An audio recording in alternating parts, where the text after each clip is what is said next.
আসসালামু আলাইকুম। কেমন আছেন আপনারা সবাই? আলহামদুলিল্লাহ আমি ভালো আছি। আজকে চলে আসলাম নতুন আরেকটি ভিডিও নিয়ে। অনেকদিন পর লাটকি চুলে রান্না করতে আসলাম। আজকে রান্না করব আমি হাঁস। হাঁস রান্না করার জন্য আমি সব ধরনের মশলা বেটে নিয়েছি। আমি বাটা মশলা দিয়ে রান্না করব। এখানে আমি লাল মরিচ বেটে নিয়েছি, শুকনো মরিচ এবং জিরা বেটে নিয়েছি, ধনিয়া বেটে নিয়েছি, তারপরে বেটে নিয়েছি আরও গরম মশলা। ধনিয়ার সাথে আমি তেজপাতাও দিয়ে বেটে নিয়েছি। আমি আজকে বাটা মশলায় রান্না করব, শুধু হলুদটা বাদে। তো যাই হোক, হলুদ দিব, গুঁড়ো হলুদ যেটা আছে এটাই দিব। এখন আমি একটা কড়াই বসাই দিয়েছি, আমার কড়াইটা গরম হয়ে গিয়েছে। এখন আমি দিয়ে দিব তেল, রেগুলার সাদা তেল দিয়ে দিলাম। তেলটা একটু বেশি করে দিলাম। আর এখানে দিয়ে দিব আমি তেজপাতা, দারচিনি, লবঙ্গ এবং এলাচ। শীতের দিন আসছে তো, ঠান্ডা একটা বাতাস, যার কারণে ছাদে রান্না করা যায় না। আমি যেহেতু খোলা আকাশের নিচে রান্না করি, এত বাতাসের ভিতরে রান্না করা যায় না, তাই ছাদে বেশি একটা রান্না করতে আসি না। আজকে ছাদে রান্না করতে চলে আসলাম, হাঁস রান্না করবো দেখে। যাই হোক, আমি নেড়ে দিতেছি। বাতাসের জালটা বারে বারে শুধু নিভে যায়। ঠান্ডার একটা আমেজ চলে এসছে, ভালোই লাগতেছে।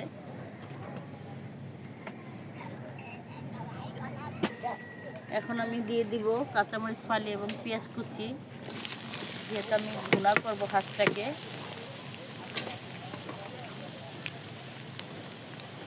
দিয়ে দেব হালকা স্বাদ অনুযায়ী লবণ, কারণ হাঁসটা আমি লবণ, হলুদ এবং হালকা আদা রসুন দিয়ে মেখে রেখেছি। হালকা একটু তেলও দিচ্ছি, দিয়ে আমি হাঁসটাকে ভালো করে পরিষ্কার করে ধুয়ে মেখে রেখেছি। তো যাই হোক, এখন আমি পেঁয়াজটাকে ভালো করে কষিয়ে নিই ভেজে। বাতাস থাকলে জালটা লাগতে চায় না, রান্না করতে অনেক টাইম লাগে।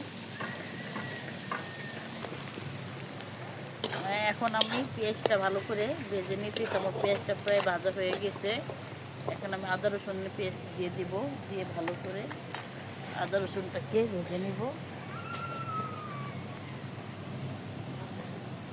এখন আদা রসুনের পেস্ট দিয়ে দিব।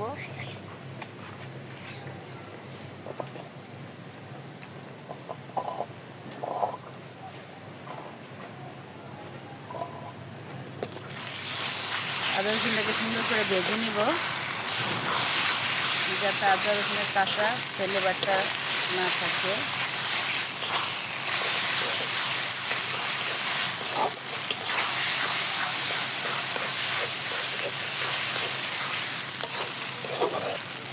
এখন আমি দিয়ে দেবো 1 চামচের মতো হলুদের গুঁড়ো।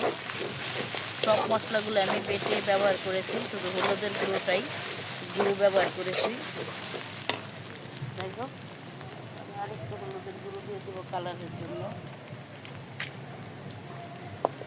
দিয়েছি আমি হলুদের গুঁড়ো। এখন আমি একটু পানি দিয়ে দিব, মশলাটা যাতে পুড়ে না যায়। এখন এক এক করে বাটা মশলাগুলো দিয়ে দিব।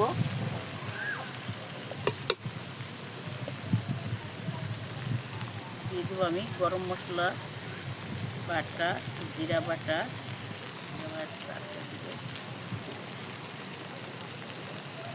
ধনিয়া এবং তেজপাতা বাটা দিয়ে দিব, শুকনো মরিচ বাটা।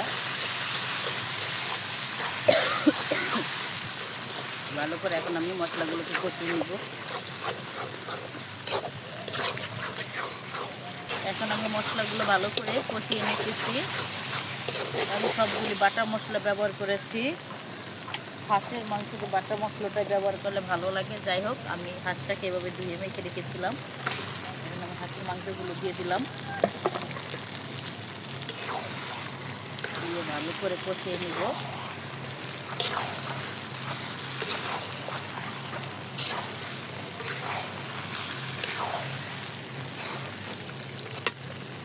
আমি ঢাকনা দিয়ে ঢেকে দিব।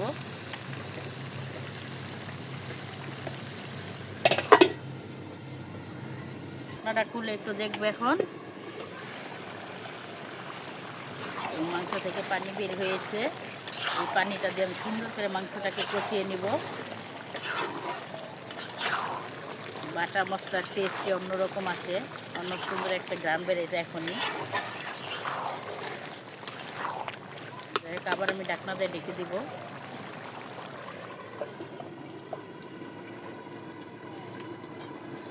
ঢাকনাটা তুলে দেখি কি সুন্দর তেলও বেরোবে। যাই হোক, এইভাবে আস্তে আস্তে কষিয়ে নিব সুন্দর করে।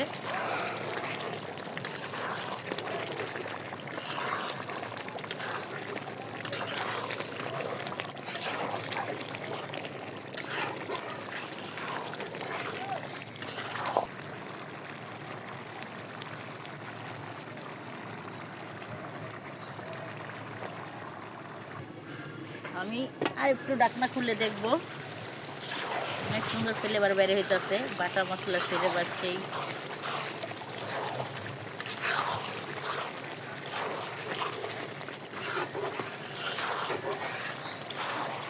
আর একটু ভালো করে কষিয়ে নেব, তারপর পানি দিব। দেখে দিই। তখন আমি সুন্দর করে কষিয়ে নিয়েছি। এখন আমি পানি দিয়ে দিব, পানি দিয়ে সুন্দর করে রান্নাটা শেষ করে দিব। যাই হোক,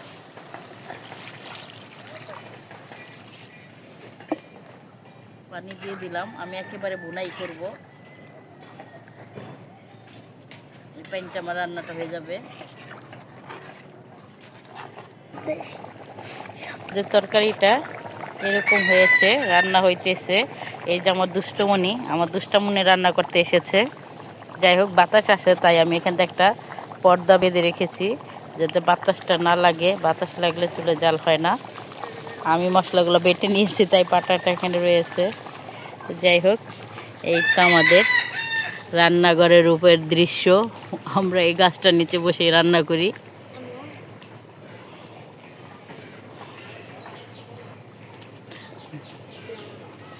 আম গাছটার জন্য এখানে ছাওয়া থাকে, এই ছাওয়াতে বসে আমরা ভিডিও করি, রান্না করি। আমার দুষ্টমণিরা এসে এখানে দুষ্টামি করে।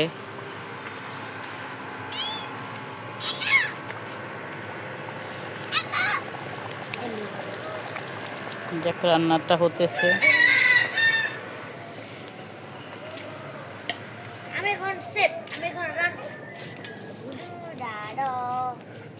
মুরগিগুলা হাঁটতেছে, কি সুন্দর মোরগটার মাথার জুটিগুলা।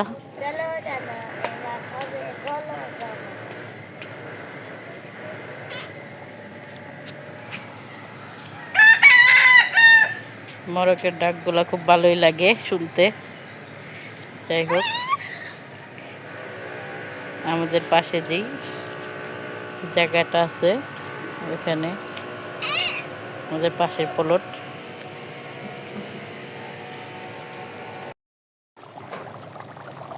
আমার তরকারিটা হয়ে এসেছে। যখন আবার খুঁজতে তেল বেশি উঠবে আর বোনা বোনা হয়ে যাবে, তখন আমি নামিয়ে নিব। এই মুহূর্তে আমি একটু জিরার গুঁড়ো দিয়ে দিব। আর বেশিক্ষণ লাগবো না, 5-10 মিনিটের ভিতর চুলায় রেখে দিলেই হয়ে যাবে। তো যাই হোক, আমি একটু টালা জিরের গুঁড়ো দিয়ে দিলাম। বাটাটাও ব্যবহার করেছি, এই মুহূর্তে টালা জিরের গুঁড়োটা দিয়ে দিলাম। অবশ্যই এই মুহূর্তে টালা জিরের গুঁড়োটা দিতে হবে, না হলে টেস্ট আসে না। যাই হোক, খাওয়ার একটু নামানোর একটু আগে এই জিনিসটা দিতে হবে। আমারটা হয়ে গিয়েছে, আমি চুলায় বসিয়ে রাখলাম। আমার একেবারে উপরটা তেল ছেড়ে দিবে আর একবারে শুকাই যাবে, যেহেতু আমি লার্কি চুলায় রান্না করেছি।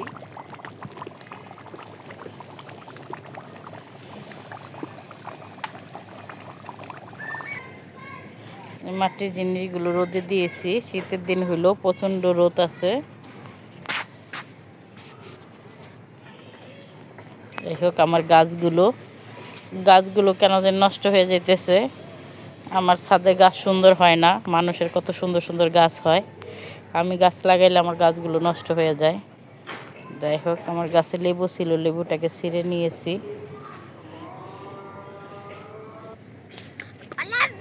আমাদের পাশে নার্সারিতে যে গাছে ফুল ফুটেছে,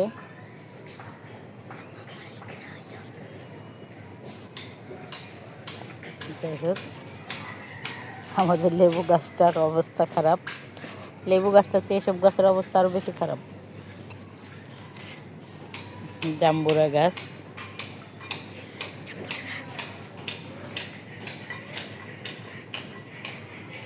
আমড়া গাছ, আরেকটা জাম্বুরা গাছ। আর এই যে আমার দুষ্টমণি ফ্রিজ নিয়ে এসেছে, সে মাংস খাবে, তাই চলো। তার কষানো মাংস খুব পছন্দ, যে কোনো গরু হোক, হাঁস হোক, মুরগি হোক, তাই কষাইলে ফ্রিজ নিয়ে আসবে, খাবে। যাই হোক, আমাদের ছাদটা ঝাড়ু দিয়ে ক্লিন করে রেখেছে। আর দুষ্টমণি এসা ইটা ভাঙ্গা চুরা কি অবস্থা করছে।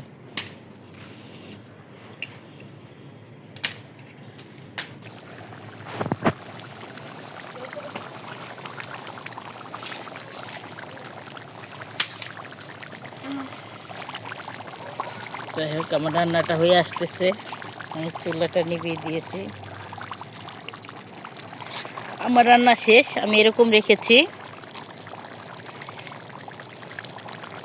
হয়ে গেছে আমার হাঁস বোনা, পুকুর দিয়ে এরকম তেল বের হয়েছে। যাই হোক, এখন বাচ্চাদের খেতে দেই, বাচ্চারা খাবে। আর আমার দুষ্টুমি নিয়ে যে ফ্রিজে নিয়ে খাইতেছে। কেমন হয়েছে আব্বু? মজা।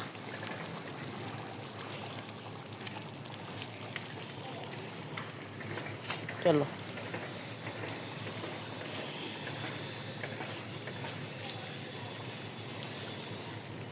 যাই হোক, আমি এখন বাচ্চাদের খেতে দিয়ে দিব। এসে পড়ছে, আমার রান্না শেষ। তো কেমন হলো আমার হাঁস রান্নার রেসিপি? যদি আমার হাঁস রান্নার রেসিপিটি ভালো লেগে থাকে, অবশ্যই আমাদের চ্যানেলটি সাবস্ক্রাইব করে আমাদের পাশে থাকবেন। আল্লাহ হাফেজ।